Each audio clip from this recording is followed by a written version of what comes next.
Traveling the Vortex.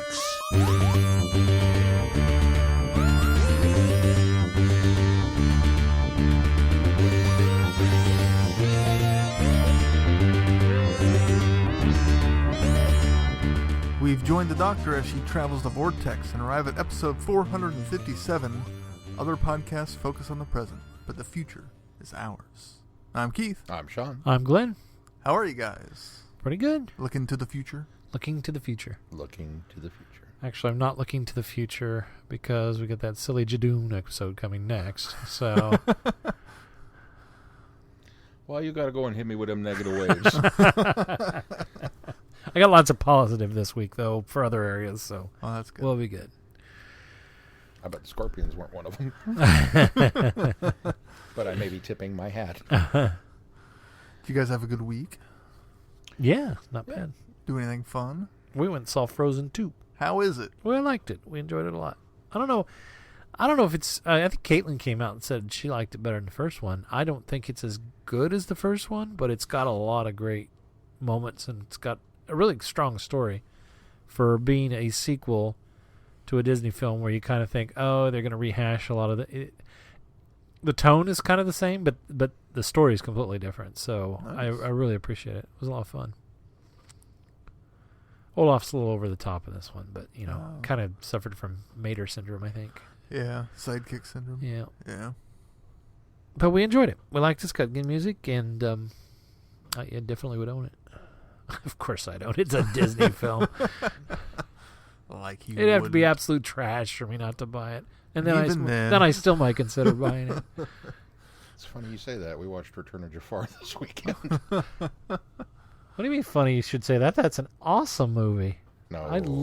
Return of Jafar is terrific. No. Absolutely love it. The only thing that suffers from is no Robin Williams is the voice. So, but overall it's great. Especially coming out of the cartoon studio instead of the animation studio over there. Coming soon to Flicks with Friends, an entire episode devoted to why Glenn is wrong in regards to... That's not Return of staying Jafar. positive. I have been the biggest champion of Return of Jafar for a long time. And it's just not good. Because, when you sit down in the storyboard sessions and you go, you know what this film needs? Not one, but two songs from Gilbert Gottfried.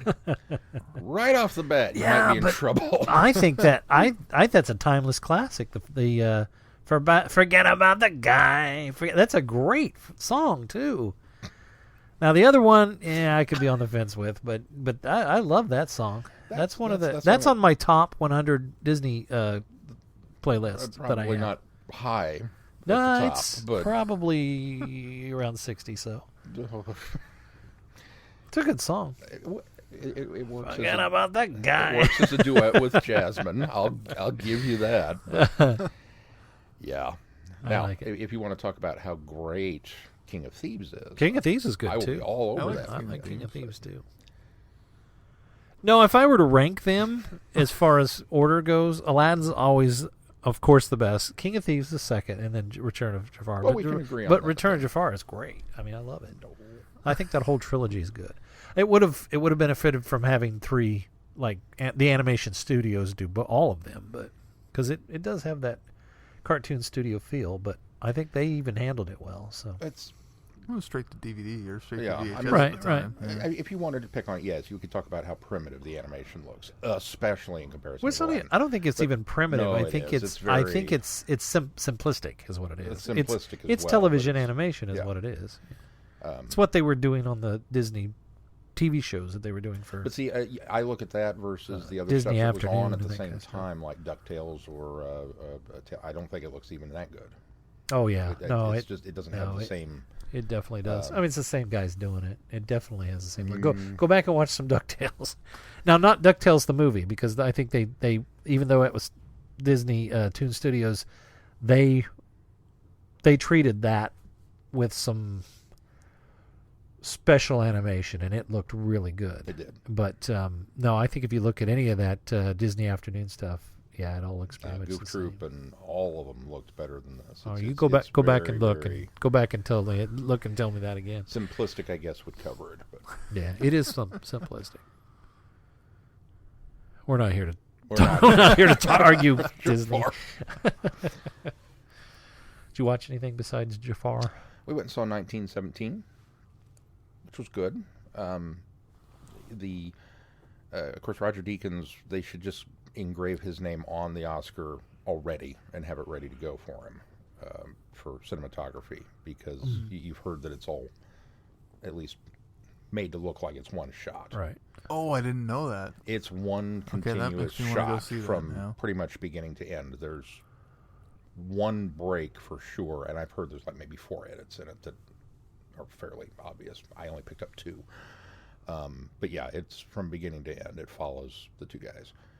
And that's pretty mesmerizing. But by that same token, I found myself going, At this point, it's the 3rd time an Oscar-nominated film in recent years has done that. well, and just, I mean, it's a war movie. So it's like, okay, I mean, I don't want to diminish that, but we've had so many war films. And especially after Saving Private Ryan, I kind of think to myself, you really have to come up with something, outstanding to knock my socks off at this point. Okay, let's do it all in one shot. Okay, that does it, but would I still be thinking as highly of it if you hadn't done it that way? And the answer is no, because I don't think the story in particular is that strong. I think it gets high marks for going with World War One though, instead of Yeah, very much so. the old standbys. Very much so. Like I said, I don't want to diminish it. It's good. It's just it's an impressive. It's a film geek movie. I think if you appreciate film, then you're going to find that extra. Oh, cool. John Q. Public's just going to go, yeah, it was pretty good.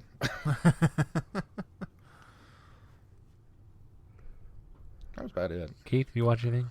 We finished watching Crisis on Infinite Earths. It's a bit of a train wreck, but pretty enjoyable. Is it really? Oh, It's kind of a mess. oh, It, unfortunate. my opinion of it may be slightly skewed in the fact that I've dropped off all the CW shows this year. Yeah. I just wanted to jump into this to finish off my CW superhero shows. Yeah. And so I wasn't up to speed on Arrow, and I think it laid a lot of groundwork that I might have gotten more out of it that way. There's a lot of fun in it. It's just the stakes I just didn't buy into enough, and partially because I knew how it was going to end. Yeah. Did you watch anything else? No, but I did finish reading Ahsoka Oh, good. like 2 days later. 'Cause How was it? It was really good. It's probably one of the best new canon books I've read so far. It doesn't necessarily go directly into Rebels, but it sets up her so much that I want another book set between this and Rebels, because she handled the character so well. She has excellent growth throughout the entire book. It's just really well done and a lot of fun to read. Do you own it, or did Who you? wrote it? I got it from the library. Who wrote it? E.K. Johnson? Is I it a think. woman? I Is that a believe guy? so. Yeah. I'm surprised. I'm not surprised, but I'm actually. It actually makes me feel kind of good. I'm in the middle of Dark Disciple, which am I. I'm about 2/3 of the way, a little over halfway, I guess. Okay, I'm about a quarter into it. And the last one I read, the Master and Apprentice, were both written by women. Oh, So yeah. I'm very pleased that they're choosing a lot of some diversity in writers. Because I know there were you had the Karen Travers in the Legends, but you never seem to get very many female writers, and this one seems to be leaning not heavily into female writers, but striking a balance of female authors. So yeah. She Well, they had Vonda and McIntyre. Yeah. And Oh, they Kathy- were there. who- Burgess, Kathy. Is that the Truce at Bakur? That was a woman, wasn't it? Yeah. Yeah. But you're right. It wasn't, other than Travers, it wasn't commonplace, I don't think. Right. Well, and Travers wrote a bunch of stuff too, though. So this author Republic Commando. went on to write the Padme book that's set between Phantom Menace and Queen's Gambit, Queen's Shadow. Queen's Shadow. And Queen's whatever the next one about her set before Phantom Menace is coming out soon. And based off the strength of her writing, I had no interest in that book previously. Now you do. Now I do. That's how well written it was. That's cool. Yeah. Are you enjoying Dark Disciple? I am enjoying it. It's an interesting read. It's a lot of fun so far. It takes Quinlan in a direction that I and Ventress in a direction that I never would have expected. I kind of need to go back and revisit the Quinlan episodes because in my mind I still have the Legends version where he's so dark and broody. I don't remember any Quinlan episodes of He had shown Clone up. Wars, did he? Mm-hmm. See, I remember all the Ventress stuff, but I didn't remember. I guess I'll have to go back and look at the Quinlan Voss stuff too, because all the Quinlan Voss that I remembered was Legends stuff. Yeah, where he was so dark and broody. Am I remembering him right? Yeah, I don't know that he was. Shatterpoint, right? Yeah, No, Shatterpoint that was was Mace Windu. But wasn't Quinlan? Quinlan's in it. He shows Yeah, I up. think- Because Shatterpoint is essentially Apocalypse Now, where Mace is going into the jungle to go find. Yes. Right, yeah. But he's the Quinlan Voss is the. Quinlan is who he's. Kurtzman, Yeah, right. he's going in there to, that's find right. Quinlan. and, Yeah, well, you're of course, Legends. So Yeah, yeah. Shatterpoint was a good book. Yeah, it that was. was a pretty good one. I know his characterization in this just seems so light and jovial that it doesn't mesh with what I remember of him from Legends. I guess is what I'm saying. Yes, no, it's definitely different. It's definitely a different character Yeah. from Legends. Yeah, And the book so far definitely, you're right, has that Clone Wars feel to it. It's taking a little bit of time to get to the main point of it. well, they've obviously fleshed out what I mean. I don't.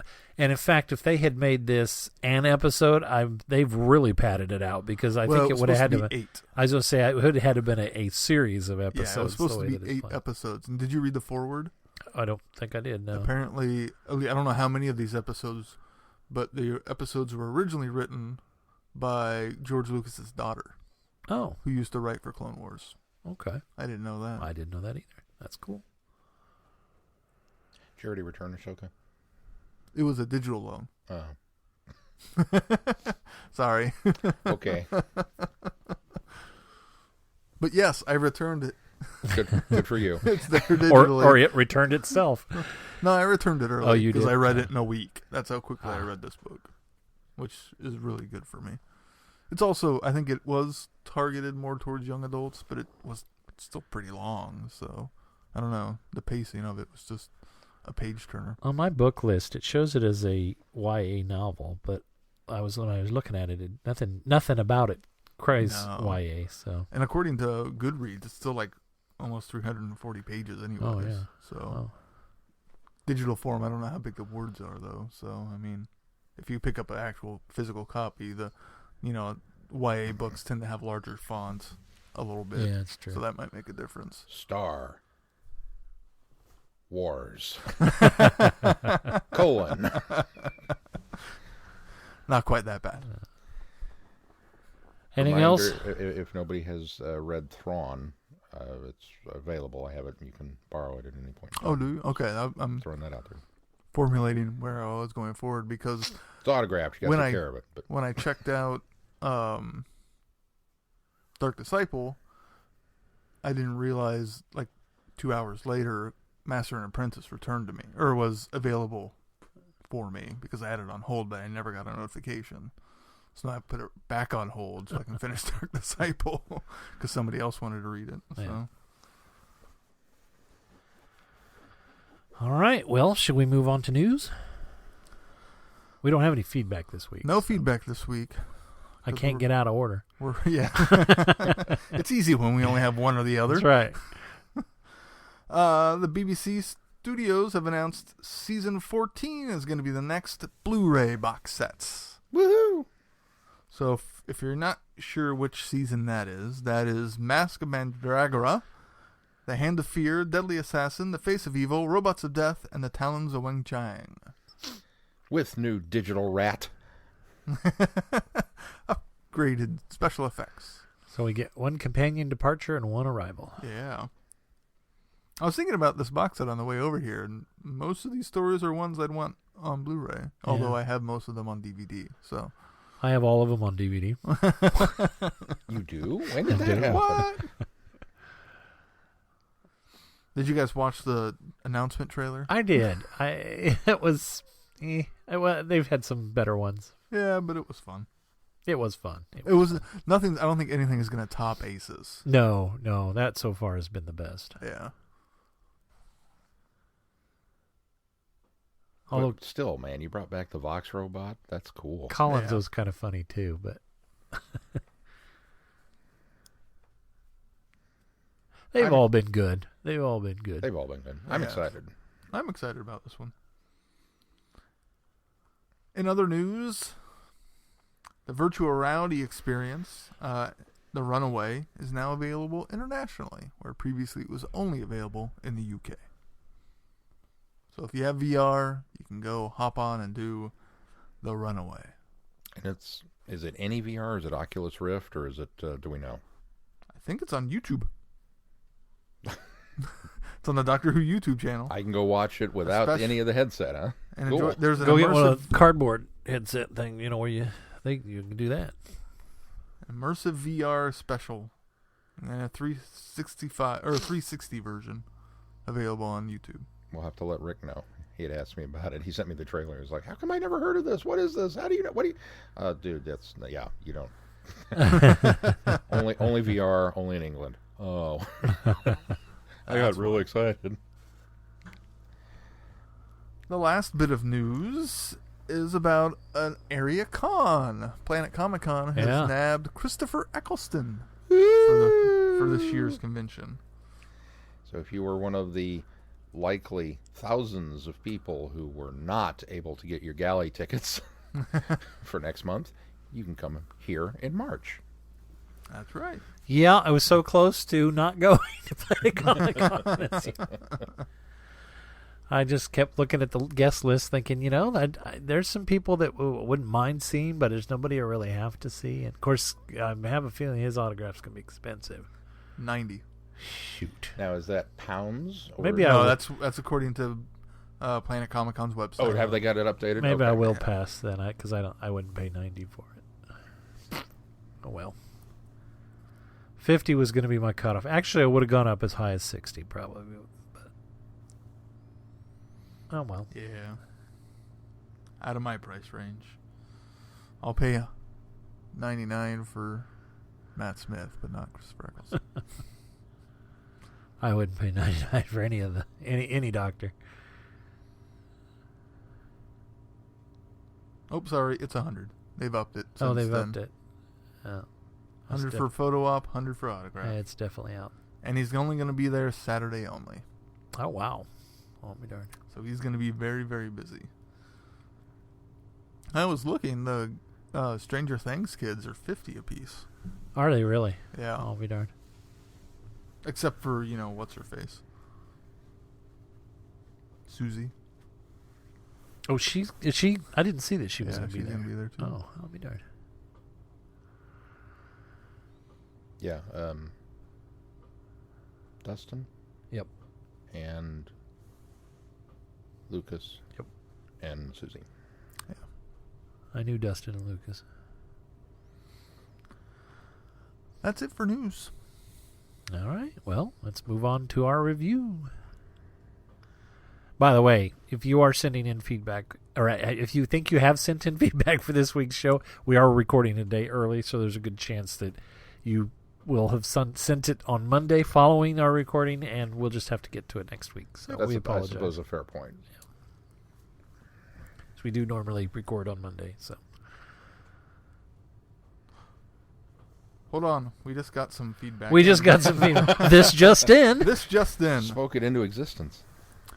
It's from Jamie. He writes, "Hi, Vortexers. So I didn't watch last week's episode. The rest of the family was watching football instead.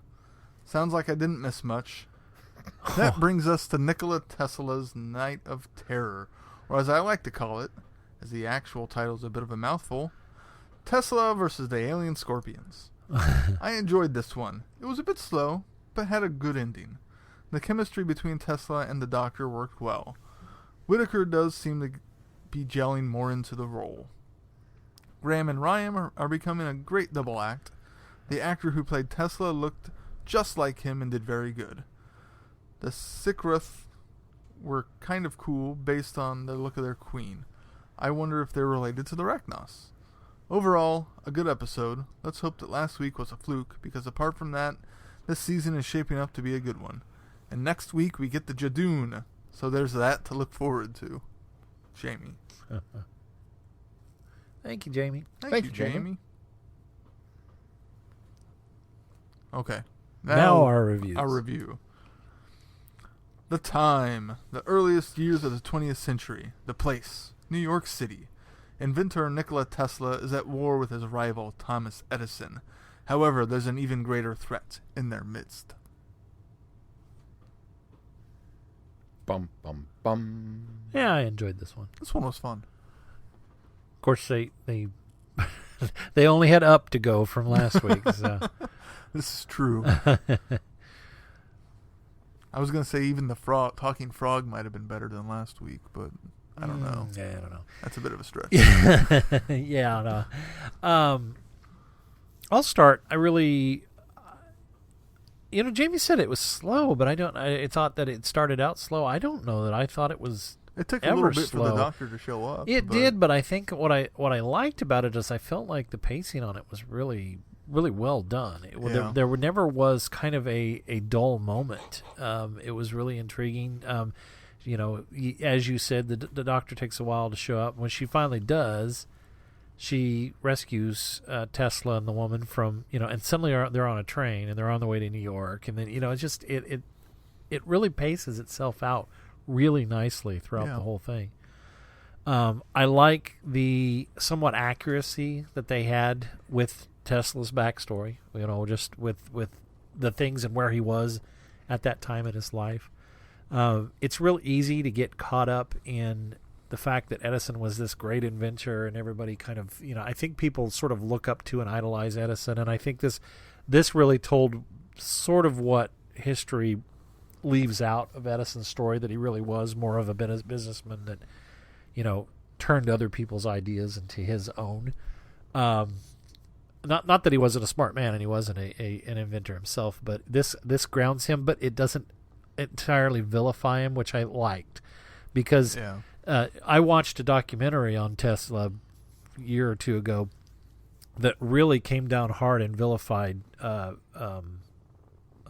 Edison, and I sort of thought, well, okay, maybe he deserved that based on the way that Tesla was treated throughout his life, although Tesla was a bit unhinged, not like crazy unhinged. He was a bit off, and so some of his own demise was his own doing as well.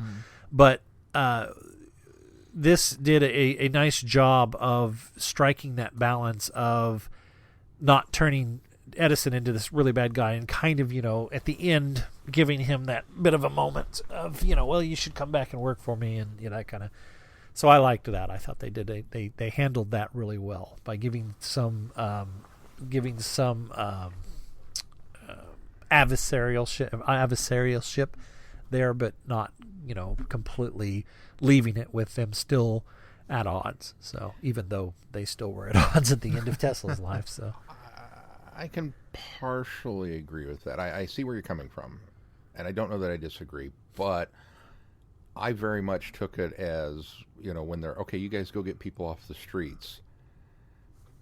Tesla's night of terror. He's still experimenting with lightning. Everybody flee for your lives. It's like, dude, that's mean. Well, it was, but effective, and I think that's what I liked about it. Was yes, and even Yaz sort of looks to him like, I can't believe you just did that, but then realizes, okay, well, the ends justify the means. So I thought, and it's one of those things where it comes across where it's two birds with one stone sort of situation. Yeah, I mean, don't get me wrong. He didn't do it strictly to ruin the business.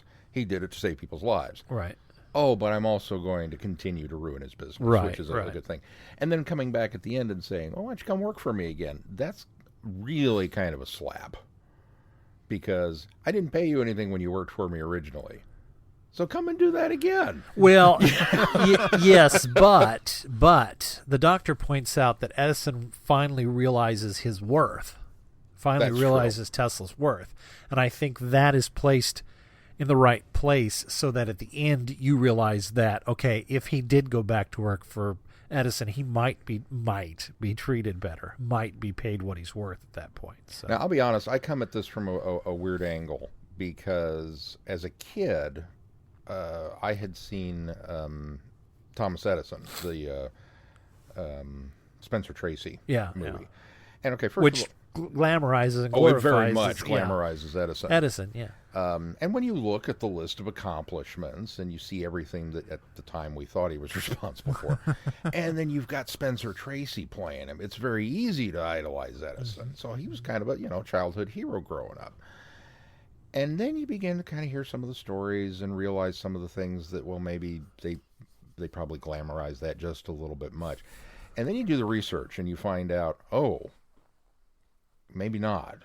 Tesla really was kind of, and I think it's very cool because I'm a Tesla nut now, and I think it's very cool that we're kind of in this Tesla renaissance, that people are finally starting to give him his due and realize what he was responsible for, and give him some credit. And yes, I think some of the natural backlash to that is to now vilify Edison some.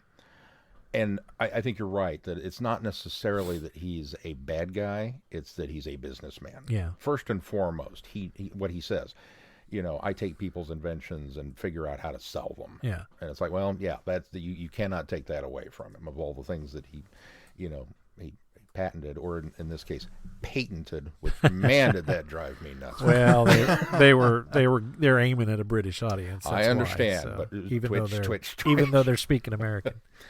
Speaking American.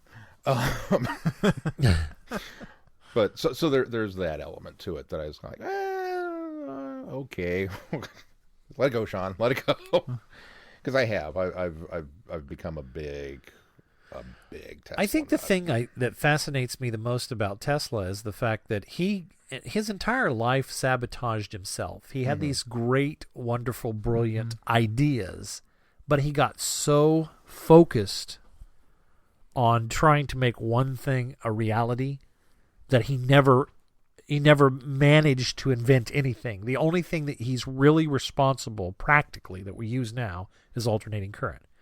And the only reason we use alternating current now is because Edison had the direct current generator, and it had issues with the fact that it lost current the further away from the generator that it got. Mm-hmm. And that's what Tesla came in, and the idea was to do alternating current, which would continue to basically recycle the current as it went through the coil, so that you didn't lose the integrity of the voltage by the time you got to the end of the line. It continued to alternate, so it would make it to the end of the line. Which kind of comes back to Edison being the businessman. He was after selling the generators. That's exactly right. Put another generator in every so many miles. Right. Yeah. And so that's that's why AC was bad, because DC was the best. But then that ends up fixing a problem with the generator that he did have, and that's when he ends up firing or laying him off, because he doesn't lay him off. Tesla leaves because of the fact that he's just going to pay him, an extra $10 instead of paying him however much it was to fix the. So, but he had that. But Tesla had that idea. Now they play that to the strengths in this episode with and I can't remember what was the name of the big antenna. Actually, it's named after the point that he built it at. Wycliffe. Wycliffe, yeah. The Wycliffe project that was his bread and butter. That's what he went bankrupt and became a penny. And I'm glad she brought that up at the end, because I don't know that a lot of people knew that he pretty much died penniless. But they use that focus to a great means in this story, and I think that works that's one of its strong suits as well. Well, I think they also, one of the strengths of it is they talk a little bit about how, had he been a little bit better of a businessman, he would have been the first billionaire. That's absolutely he was right. So smart. He had those ideas. Yeah, all those ideas, and all the ideas that we kind of, as the companions point out, well, that's this and this and this. He had those ideas originally. He just never could develop them. Right. And they really focus on that, I think, to its strength. Had he had the money to do it, had he had the investors to do it. Although he did have investors on the, what was the name of the project again? The Wycliffe. He did have investors for a time, but when that project wasn't going anywhere, wasn't producing results. Yeah. And then unfortunately, and he is credited to having created the first radio signal, but Marconi fortunately got to the patent office first, so that got taken out from underneath him. But It's interesting. They really did hit upon, Wi-Fi and remote control and radio and radar and all these things that legit. That's what Tesla's credited for, is the innovation of it, Yes. the idea that pushed a lot of thinkers later down the road to start looking toward wireless on everything, and that's So and certainly he is deserving, and that's why they talk about he's basically the future thinker. He's the one that thought this stuff up long before anybody practically were able to apply it. So the Scorpions. While they may be anthropomorphized, I like the fact that they had their designs similar to the Rachnos, that they could almost be cousins. Yeah, I like the design choice to make them look similar. I guess my problem with it is the rather humanoid face of the Queen, but the animal face or the buggy face of the minions. And that's probably where I come down hardest. See, I was more issue with her more humanoid body. Yeah. No, that too. Less the face, more the body. Yeah. Well, just I think package wise, we're going to. Here's the Queen. Okay, cool. It's great makeup. It's a great design, and I thought the actress very much, almost an Eldrad kind of over the top camp quality to it, which was really cool. I think she portrayed it in much the same way that what's her name played the Rachnos as, the Queen Rachnos as. And I agree with Keith. I didn't recognize her at all. The makeup styling was very. Okay, this is familiar, but not necessarily the same. So it could have been Silurian Sea Devil kind of situation that maybe they're related. Yeah. But then you look at the Queen in relation to the worker drones, whatever they are, and it's like these don't go together. It's just the fact that she has a tail does not in any way, shape, or form make me believe that this is part of the same species. And again, I get it. Queen bees are a little different than the worker bees, but it's not to that extent. Yeah. One of them is not bipedal. That was a little too. I'm not sure I buy it, but I will give them props for the fact that the anthropomorphized scorpions had an extra set of pincer arms down front that kind of, they reacted and waved around, and it was like, oh, okay, it's not just a bug. There's a little more going on there. It's a four-armed bug. Yeah. I thought their motivations were a bit interesting and a nice change of pace.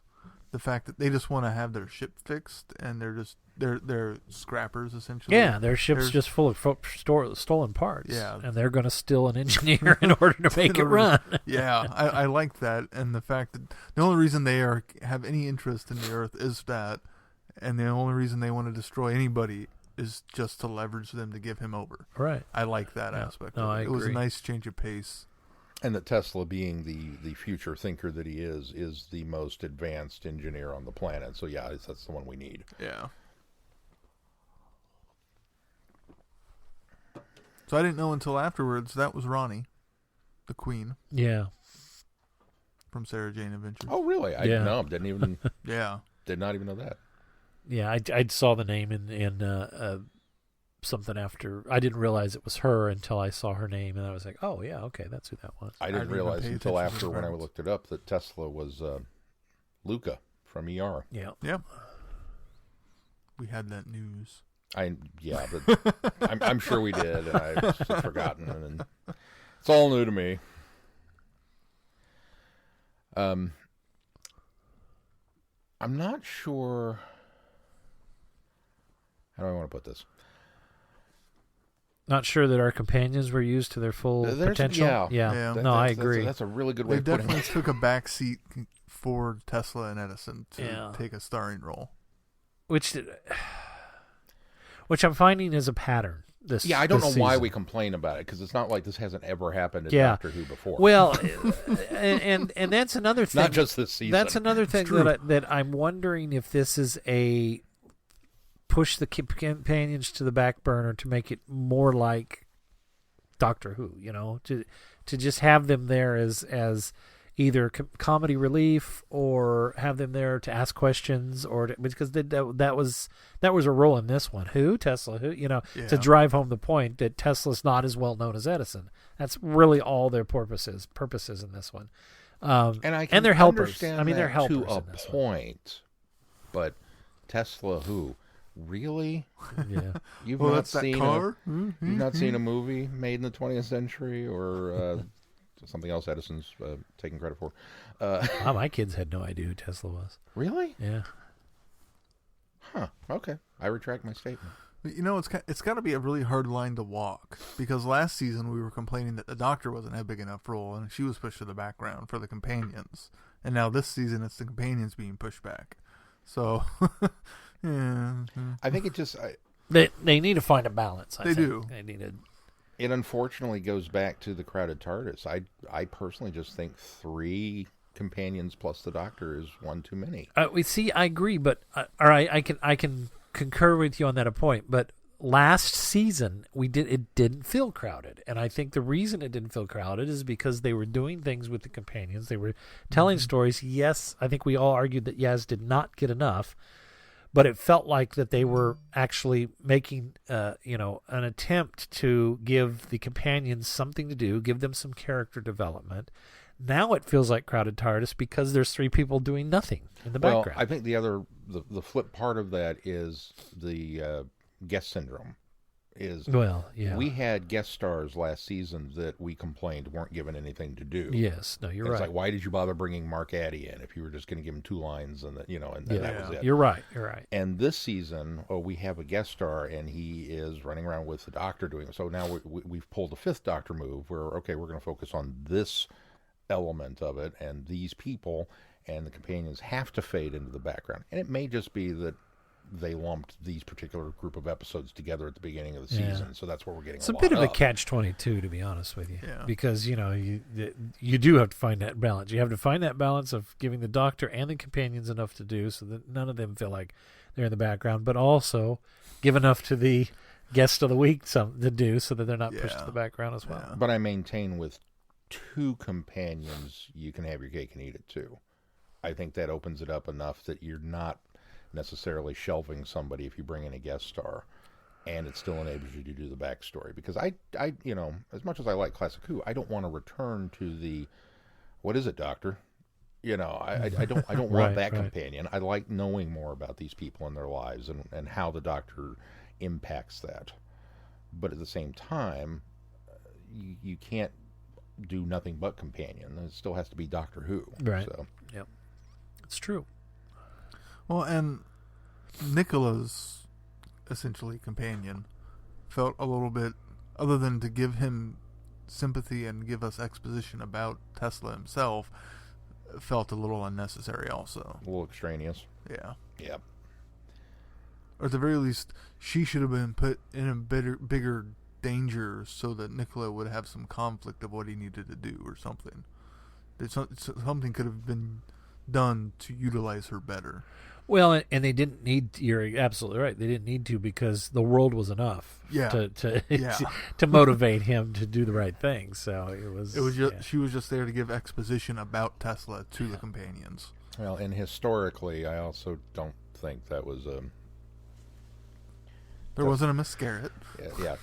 Tesla was not known for his traveling companions, as it were. No, but he had a wife very late in life, and I wondered if this was her. I don't know. I don't remember from the documentary that I watched if her last name was Garrett, but I don't remember. I wondered if this was the she ends up marrying him later. They did play off a couple of moments like there may have been a romantic interest. Well, so at least maybe that's from where her side. I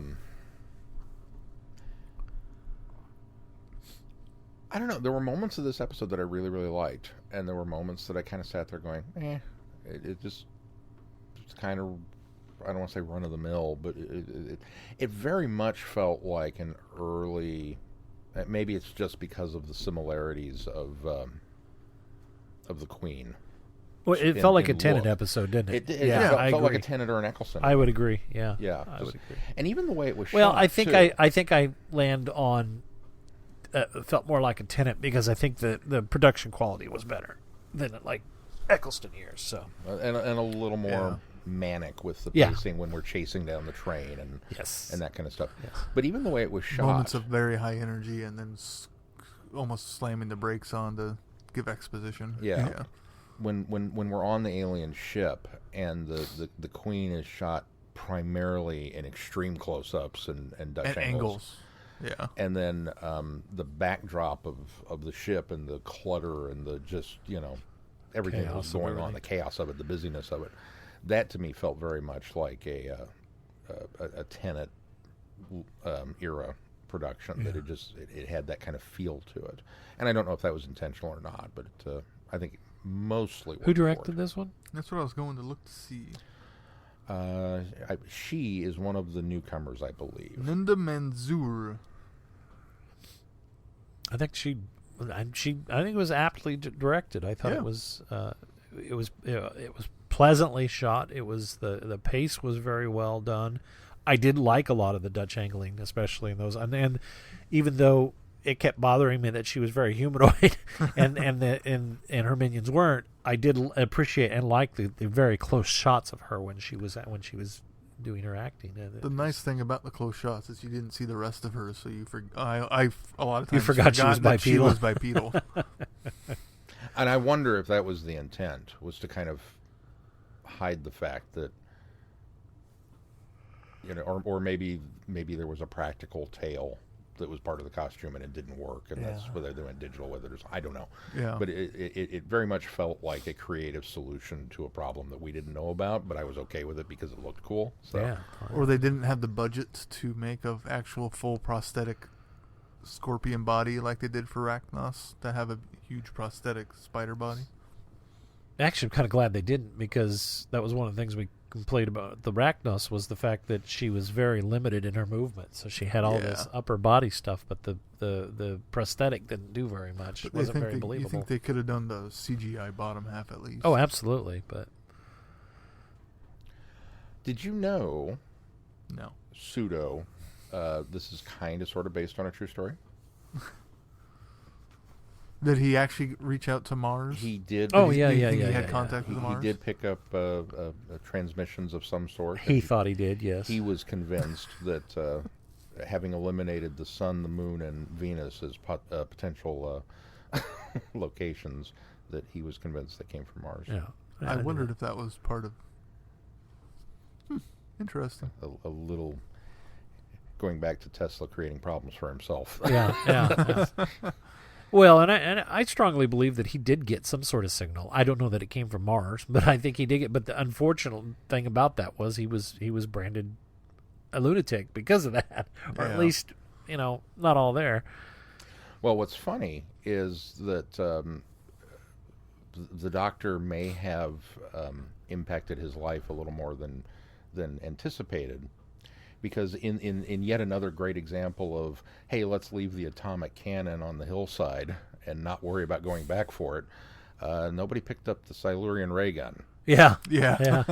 Now, what's interesting, true, is that Tesla later did claim to have invented a death ray. Well, that's what... what's his face was trying to use? That apparently concerned the U.S. government so much that they confiscated all of his writings after his death, and it wasn't until 2016, it's been relatively recently, that the FBI finally declassified some of his blueprints and designs and things.